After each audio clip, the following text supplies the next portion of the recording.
بسم الله الرحمن الرحيم طه ما أنزلنا عليك القرآن لتشقى إلا تذكرة لمن يخشى تنزيلا ممن خلق الأرض والسماوات العلى الرحمن على العرش استوى له ما في السماوات وما في الأرض وما بينهما وما تحت الثرى وإن تجهر بالقول فإنه يعلم السر وأخفى الله لا إله إلا هو له الأسماء الحسنى وهل أتاك حديث موسى إذ رأى نارا فقال لأهلهم كثوا إني آنست نارا لعلي آتيكم منها بقبس أو أجد على النار هدى فلما أتاها نودي يا موسى إني أنا ربك فاخلع نعليك إنك بالوادي المقدس طوى وأنا اخترتك فاستمع لما يوحى إنني أنا الله لا إله إلا أنا فاعبدني وأقم الصلاة لذكري إن الساعة آتية أكاد أخفيها لتجزى كل نفس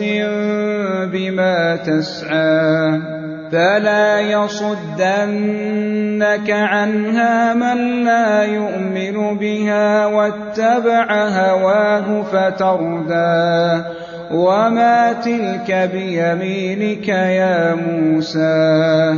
قال هي عصاي أتوكأ عليها وأهش بها على غنمي ولي فيها مآرب أخرى قال ألقها يا موسى فألقاها فإذا هي حية تسعى قال خذها ولا تخف سنعيدها سيرتها الأولى واضمم يدك إلى جناحك تخرج بيضاء من غير سوء آية أخرى لنريك من آياتنا الكبرى اذهب إلى فرعون إنه طغى قال رب اشرح لي صدري ويسر لي أمري واحلل عقدة من لساني يفقه قولي واجعل لي وزيرا من أهلي هارون أخي أشدد به أزري وأشركه في أمري كي نسبحك كثيرا ونذكرك كثيرا إنك كنت بنا بصيرا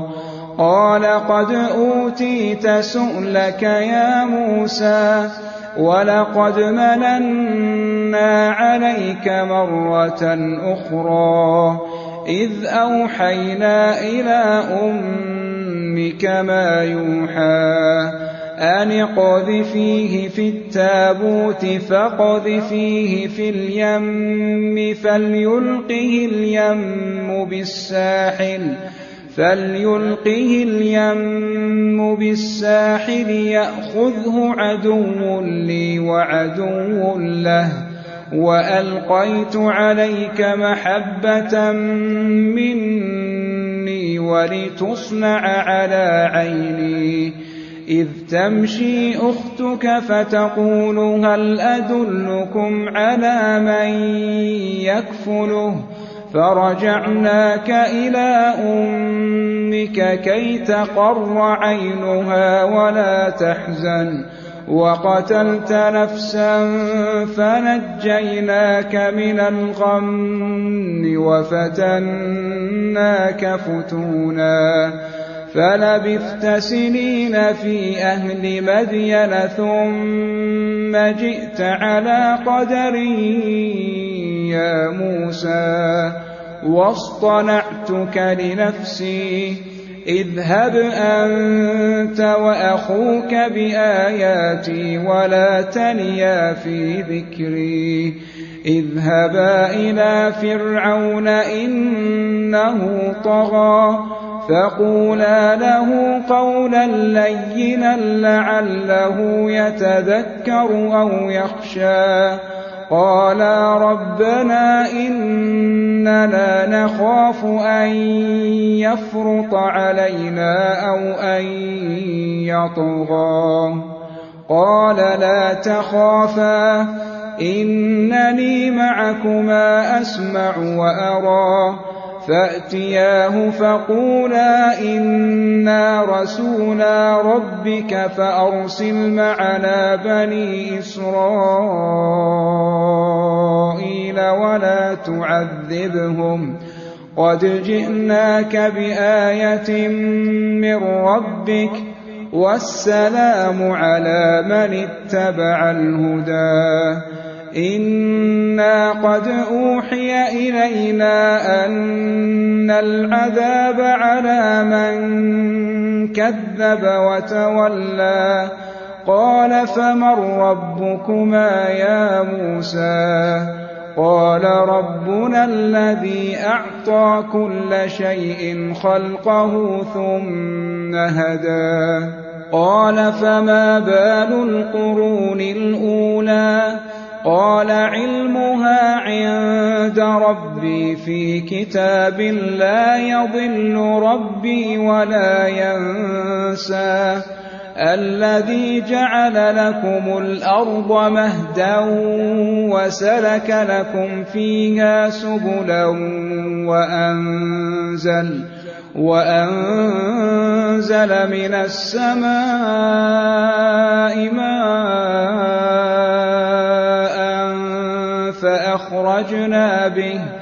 فأخرجنا به أزواجا من نبات شتى كلوا وارعوا أنعامكم إن في ذلك لآيات لأولي النهى منها خلقناكم وفيها نعيدكم ومنها نخرجكم تارة أخرى ولقد أريناه آياتنا كلها فكذب وأبى قال أجئتنا لتخرجنا من أرضنا بسحرك يا موسى فلنأتينك بسحر مثله فاجعل بيننا وبينك موعدا لا نخلفه نحن ولا أنت مكانا سوى قال موعدكم يوم الزينة وأن يحشر الناس ضحى فتولى فرعون فجمع كيده ثم أتى قال لهم موسى ويلكم لا تفتروا على الله كذبا فيسحتكم بعذاب وقد خاب من افترى فتنازعوا أمرهم بينهم وأسروا النجوى قالوا إن هذان لساحران يريدان أن يخرجاكم من أرضكم بسحرهما ويذهبا بطريقتكم المثلى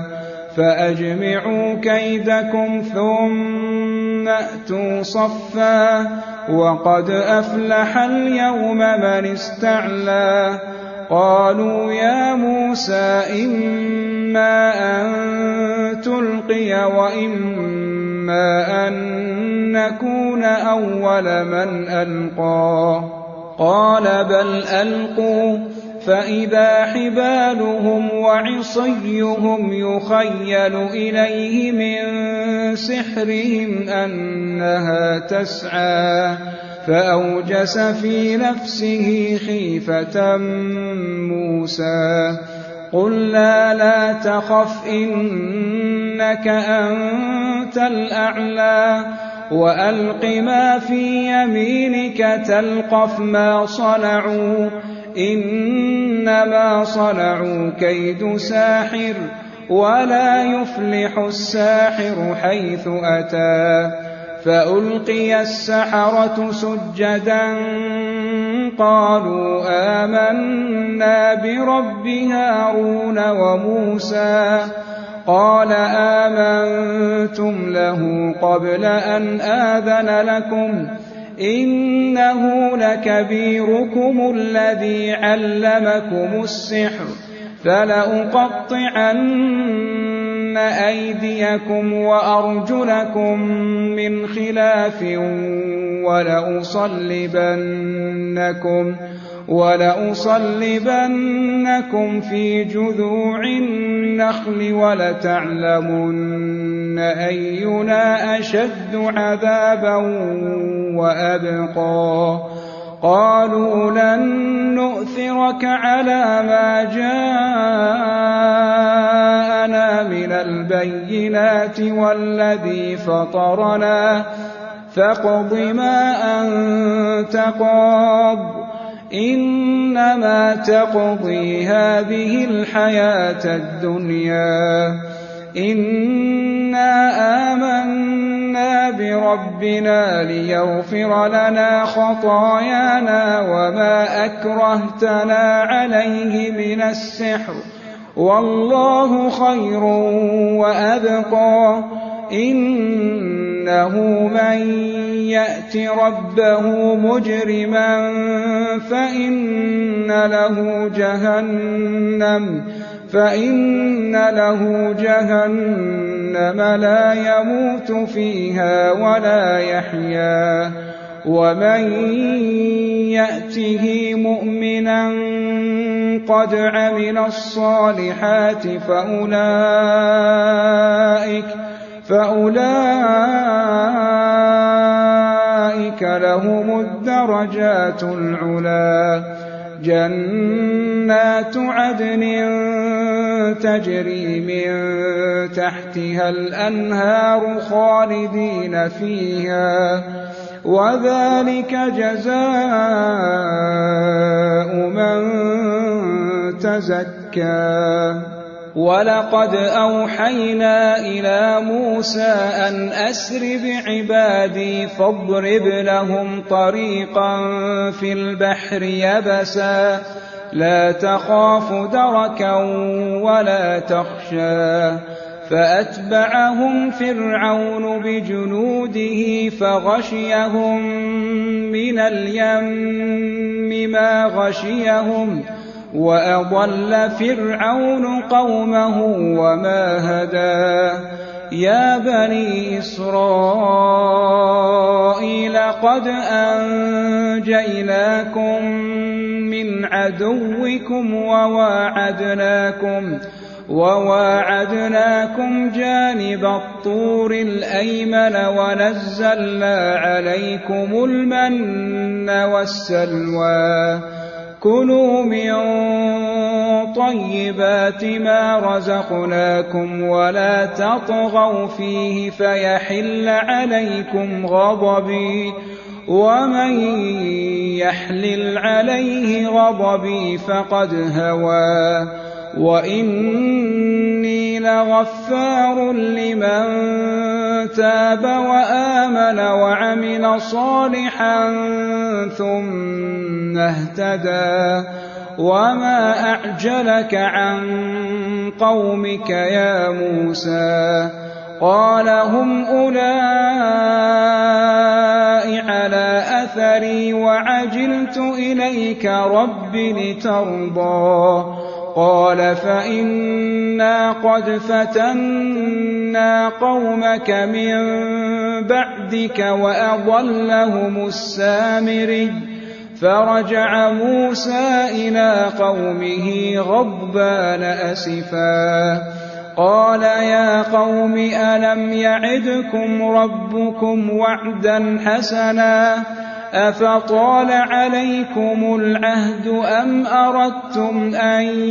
يحل عليكم غضب من ربكم فأخلفتم موعدي قالوا ما أخلفنا موعدك بملكنا ولكننا حملنا أوزارا من زينة القوم فقذفناها فكذلك ألقى السامري فأخرج لهم عجلا جسدا له خوار فقالوا هذا إلهكم وإله موسى فنسي أفلا يرون ألا يرجع إليهم قولا ولا يملك لهم ضرا ولا نفعا ولقد قال لهم هارون من قبل يا قوم إنما فتنتم به وإن ربكم الرحمن فاتبعوني وأطيعوا أمري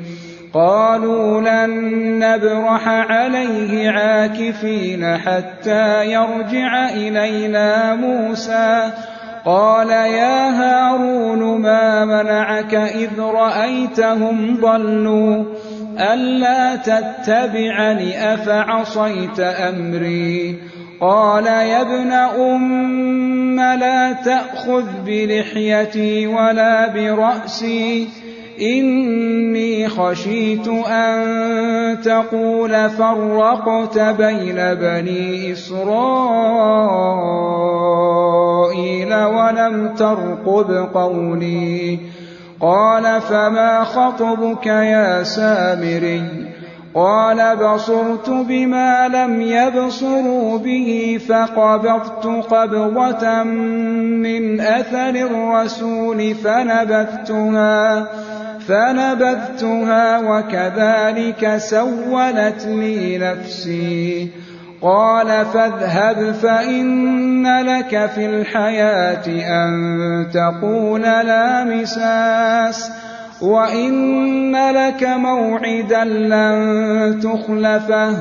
وانظر إلى إلهك الذي ظلت عليه عاكفا لنحرقنه ثم لننسفنه في اليم نسفا إنما إلهكم الله الذي لا إله إلا هو وسع كل شيء علما كذلك نقص عليك من أنباء ما قد سبق وقد آتيناك من لدنا ذكرا من أعرض عنه فإنه يحمل يوم القيامة وزرا خالدين فيه وساء لهم يوم القيامة حملا يوم ينفخ في الصور ونحشر المجرمين يومئذ زرقا يتخافتون بينهم إن لبثتم إلا عشرا نحن أعلم بما يقولون إذ يقول أمثلهم طريقة إن لبثتم إلا يوما ويسألونك عن الجبال فقل ينسفها ربي نسفا فيذرها قاعا صفصفا لا ترى فيها عوجا ولا أمتا يومئذ يتبعون الداعي لا عوج له وخشعت الأصوات للرحمن فلا تسمع إلا همسا يومئذ لا تنفع الشفاعة إلا من أذن له الرحمن ورضي له قولا يعلم ما بين أيديهم وما خلفهم ولا يحيطون به علما وعنت الوجوه للحي القيوم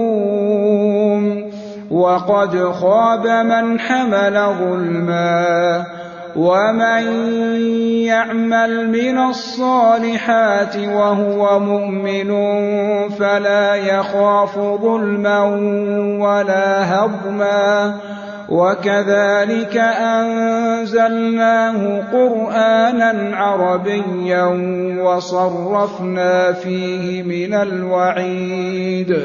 وصرفنا فيه من الوعيد لعلهم يتقون أو يحدث لهم ذكرا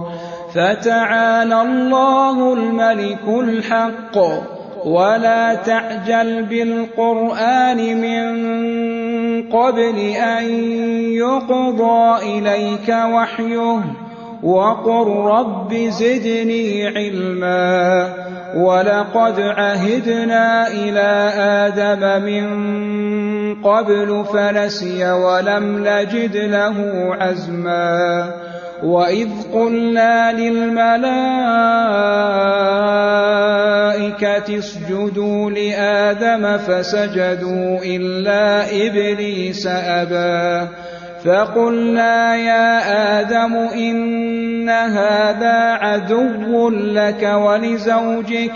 فلا يخرجنكما من الجنة فتشقى إن لك ألا تجوع فيها ولا تعرى وأنك لا تظمأ فيها ولا تضحى فوسوس إليه الشيطان قال يا آدم هل أدلك على شجرة الخلد وملك لا يبلى فأكلا منها فبدت لهما سوآتهما وطفقا يخصفان عليهما من ورق الجنة وعصى آدم ربه فغوى ثم اجتباه ربه فتاب عليه وهدى قال اهبطا منها جميعا بعضكم لبعض عدو فإما يأتينكم مني هدى فمن اتبع هداي فلا يضل ولا يشقى ومن أعرض عن ذكري فإن له معيشة ضنكا ونحشره يوم القيامة أعمى قال رب لم حشرتني أعمى وقد كنت بصيرا قال كذلك أتتك آياتنا فنسيتها وكذلك اليوم تنسى وكذلك نجزي من أسرف ولم يؤمن بآيات ربه ولعذاب الآخرة أشد وأبقى أفلم يهد لهم كم أهلكنا قبلهم من القرون يمشون في مساكنهم إن في ذلك لآيات لأولي النهى ولولا كلمة سبقت من ربك لكان لزاما وأجل مسمى فاصبر على ما يقولون وسبح بحمد ربك قبل طلوع الشمس وقبل غروبها ومن آناء الليل فسبح وأطراف النهار لعلك ترضى ولا تمدن عينيك إلى ما متعنا به أزواجا منهم زهرة الحياة الدنيا لنفتنهم فيه ورزق ربك خير وأبقى وأمر أهلك بالصلاة واصطبر عليها لا نسألك رزقا نحن نرزقك والعاقبة للتقوى وقالوا لولا يأتينا بآية من ربه أولم تأتهم بينة ما في الصحف الأولى ولو أنا أهلكناهم بعذاب من قبله لقالوا ربنا لولا أرسلت إلينا رسولا فنتبع آياتك من قبل أن